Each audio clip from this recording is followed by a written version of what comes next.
educator. I'm a former teacher and a former school principal. I had the opportunity to become the principal of Midtown Public Charter School, a wonderful school. It had failed 3 years in a row, and it was on the verge of closure. The state said, if this school fails one more time, we're going to close the school. And I was able to step in as a principal, and within that first year, we were able to raise test scores 55%, and we stabilized the school. It's still going strong today. And because that was a charter school, we serve students from all over the city. So you don't have to be from a particular neighborhood. And so what that enabled is when I did home visits or when I went to community events, I got to go to North Jackson, South Jackson, East Jackson, West Jackson, and Central Jackson. And I can say every single neighborhood of Jackson has something truly amazing and special about it. But also a lot of our neighborhoods are facing really big, significant challenges. And when you see the disparities and you see some of the work that we can do, it really motivates you to want to get involved. And having seen all sides of this city, what do you think we need most right now? Well, there's a lot. I think one thing I'm hearing from every corner of the city is that people still don't feel safe. And so people want increased measures regarding crime and safety. I think, of course, people are concerned about infrastructure, everything from our water to our roads and our bridges, and just responsiveness from their city government. As well as making it easier to do business and economic development here in Jackson.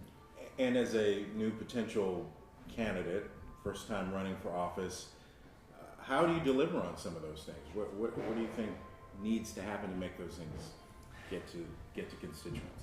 Yeah, good question. I think it's important to elect someone who knows what the role of a city councilor actually is. And I think people sometimes mistake this role in one of two ways.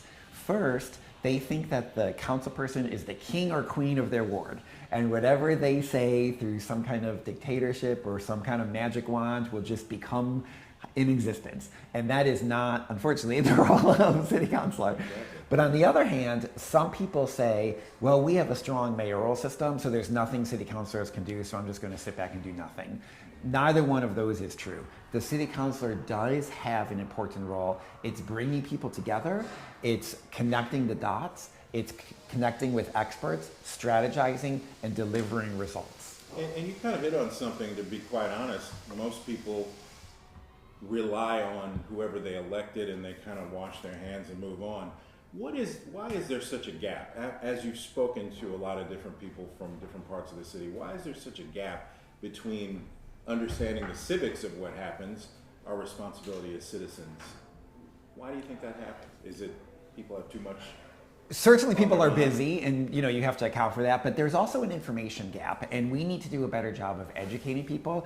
Even in the case of our runoff, I mean, multiple people have come to me and they said, congrats, you got the most votes, you won. And trying to explain to people, well, in Mississippi we have a runoff system, and trying to get people out. What I've seen is even some of the most involved, active, smart, hardworking folks sometimes don't have a sense of kind of what's going on in city government. And so we need to do a better job of educating them. Some people can come to a city council meeting for 5 hours on a random Tuesday, but most people cannot. So we have to find a way to reach them, whether it's through media outlets like your own, whether it's through physical mailers, emails, social media, town halls, various events. We have to meet people where they are and begin educating people on the process. Mm-hmm. This is going to be a tough question, but it's a good one, I think. What is the one thing that you like most about Jackson? I'll even add your Ward 7, and why? Yes. So, I mean, I think it goes without saying that the people are really, really special. My wife and I both work remotely, so we could literally live anywhere in the world, and we choose to live in Jackson because it is special. And despite all of its problems, there are amazing people here doing amazing things, and they come together all the time to solve problems and to help advance our city. And I think that our city government should be part of those efforts and help to champion all the work that our amazing individuals are doing. You mentioned infrastructure. City roads also are something that are as high on folks' list in terms of what they want fixed around here. How do we start to address those issues? Yes. So I think one thing to look at is the 1% sales commission. I think that's a great resource, but we have to make sure that it's being used equitably. It's done some fantastic work in parts of our city. Let's continue those efforts and spread it throughout. And let's create a system in which we are holding the mayor and his or her team accountable towards making sure that potholes are being filled and bridges are being repaired. Mm-hmm. And do you think, is there a more innovative way to address things like that? I think a lot of people feel like there's a disconnect when you use 311 or something like that. People don't really feel like they're reporting something and it's not really getting them. Yes, well, sometimes people can't even report things. Sometimes the 311 system is down. I mean, even our 311 system is highly inconsistent. And so it's about making sure that the basics are in place. When I became the school leader of Midtown Public Charter School, the first thing I did is I created data reporting mechanisms. I said, how many suspensions did we have last month? What are our test scores? What's our, survey results? Whatever. And we analyze those results monthly, because if you don't look at the hard numbers, all you have is vibes. How are things going? What's the feelings like? But when you can look at your numbers, you can say, okay, what are our test scores last month? What can we do to raise it this month? We need a similar process with our city. The 311 system supposedly does that, but the 311 system is highly inconsistent. We need to get that system operational and consistently operational so that we can see how many people reported drainage issues last month. What can we do to make sure that we have less people reporting drainage issues this month? Mm-hmm. Gotcha. You talked about being an educator. I know the schools are important to you. The libraries in our city obviously have to be important to you. How do we keep what we have from closing and then make what we have vibrant or expand on our library system, for example? Yes. The library system is a partnership between the city and the county. And right now, neither one of those sides is doing all that they can because they assume that the other side can be doing more. I think at the very least, I think there's a lot more we could be doing, but at the very least, the city should take responsibility for the facilities and make sure that the facilities are not falling apart, crumbling, that they're kept in good working order. And let's at least start there. And then hopefully we can build and we can do more and more and more. But at the very least, we have to stop our crumbling buildings and making sure that at the very least, that's what the city can do. Where do you think Jackson heads from here? I mean, obviously this election is municipal. You have the potential for quite a few changes on city council, potentially in the mayor's office as well. How do we get on the path, and what are your goals for the city? Let's say over the next 5 years, and then tell me about the next 10 years. Mm-hmm. Let's be super clear. This election matters a lot, and we are at a crossroads. And Jackson has so many things that are amazing and special about it, but we cannot deny the challenges that we have. And that's not to bash Jackson. I love Jackson, but we have to be real about that. This election matters. And so we need to put good, effective leadership in place. And once we do that, the first few years have got to be about stabilizing, making sure that we are providing basic city services. Once we do that, then we can look to growth plans, we can look to see what we can do to expand. But right now, we have to stop the bleeding. The first thing that you do when you're digging a hole is put the shovel down. We need to put the shovel down, and we need to make sure our basics are being taken care of. Mm-hmm. What about the city's finances?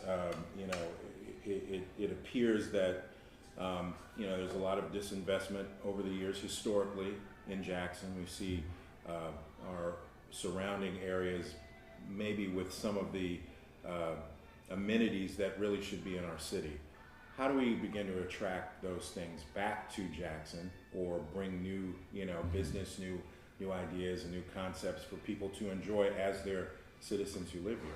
Yeah. Well, I'll say three things about our city's finances. One is, of course, we need more resources. So yes, we're going to be working with state legislators, federal legislators. We're going to be working with everyone to try to get more resources. But it's not just a matter of getting more resources, because sometimes when you get resources, you have to draw down those funds within a certain time or you lose those funds. That is unexcusable. Once we get the resources, we should not be leaving a dime on the table. And part of the job of city council is to hold the mayor and his or her team accountable to making sure that they are executing on those grants and on those funds that we are allocated. So that's the one thing I'll say is it's not just a matter of getting more money, it's about spending down the money that we have. The other thing is, in terms of bringing businesses, we need to make it easier to do businesses. Some of our forms are antiquated and bureaucratic, and it takes forever to know where you are in the process. And we need to just streamline those processes and make it easier. And then third is, we're gonna have to start delivering results. Because I can understand why people wouldn't want to invest in Jackson when it seems like there's not, the progress isn't as fast as we want it to be. And so we're gonna have to start delivering on these potholes. We're gonna have to start delivering on these drainage issues. We're making improvements on safety, but we need to accelerate that and do a lot more of it. And once we do that, then we can create a place where people are gonna wanna invest and people are gonna wanna come because they can see things are happening. Gotcha. In your opinion, what does Jackson shine? Where does it shine the most? What's the thing that really makes this place amazing? I know you mentioned people already. People, if I can't say people, yes. I'll say we really are the city of soul. I mean, when I think of soul, I think of fun, I think of love, I think of community, I think of some of the parties that we throw, the gatherings that we collect. Those aspects are just, I mean, there's something about Jackson that is just amazing, and you can feel it in your bones, and you can feel it when you go out. And us getting the Folk Fest is a huge demonstration of that. So I think we have to nail that and make sure we're doing well with that. But it's just indicative of the type of spirit that we have in Jackson. Tell me a little bit about Ward 7, because we obviously have Bellhaven, and there seems to be a larger focus on that, but you have Greater Bellhaven. There are a variety of neighborhoods, and many that need a lot more attention, a lot more focus than the areas that we're most familiar with. 100%. There are 18 neighborhoods in Ward 7.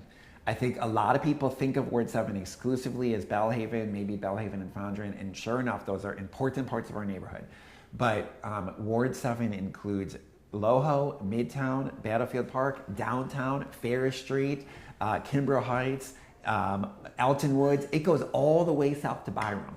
I think a lot of people don't realize that South Jackson is Wards 4, 5, 6, and 7. And so we need to make sure that every aspect of Ward 7 is being taken care of. Mm-hmm. And just to a further point of that, it's the right thing to say that the city needs to focus on South Jackson, but it seems to not really get traction when it's time to really put the metal down and make that happen. How do you change that from your perspective on council? I think we really have got to bring people together. Literally get the neighborhood associations in the same room, because there's a lot of competing amongst each other when there are things that we can do that actually supports the whole ward. So things like the 311 system help everybody. If you have a good, consistent 311 system, that helps everybody no matter where you live. And I think it's helping folks in each part of the ward realize a rising tide will lift all boats. And we cannot rise unless every part of our ward is taken care of. So helping one part of the ward versus the other isn't just charity. It is in all of our best interests when we work together and make sure that the entire ward is being taken care of. Gotcha. Anything else you'd like to add? That we've touched on quite a few things. Anything we've left out? Anything that you think needs to be said? Yeah. Well, I'll say two things. First is I think it's really, really, really important that everybody gets out and votes on Tuesday, April 22nd. That's when our runoffs are. I think people assume that the primaries are done. The primaries are not done. And so we need to make sure that we are going all the way through Tuesday, April 22nd. And then the general is on Tuesday, June 3rd. So I think it's very, very important that people stay involved and engaged in the process. I'll also say I think that I have the skills, knowledge, and expertise. I think I've had success in previous roles, demonstrated success. So I have not only good ideas, I have a track record of results, and will be able to deliver those results on City Council. All right, Kevin, thank you, man. Thank you so much.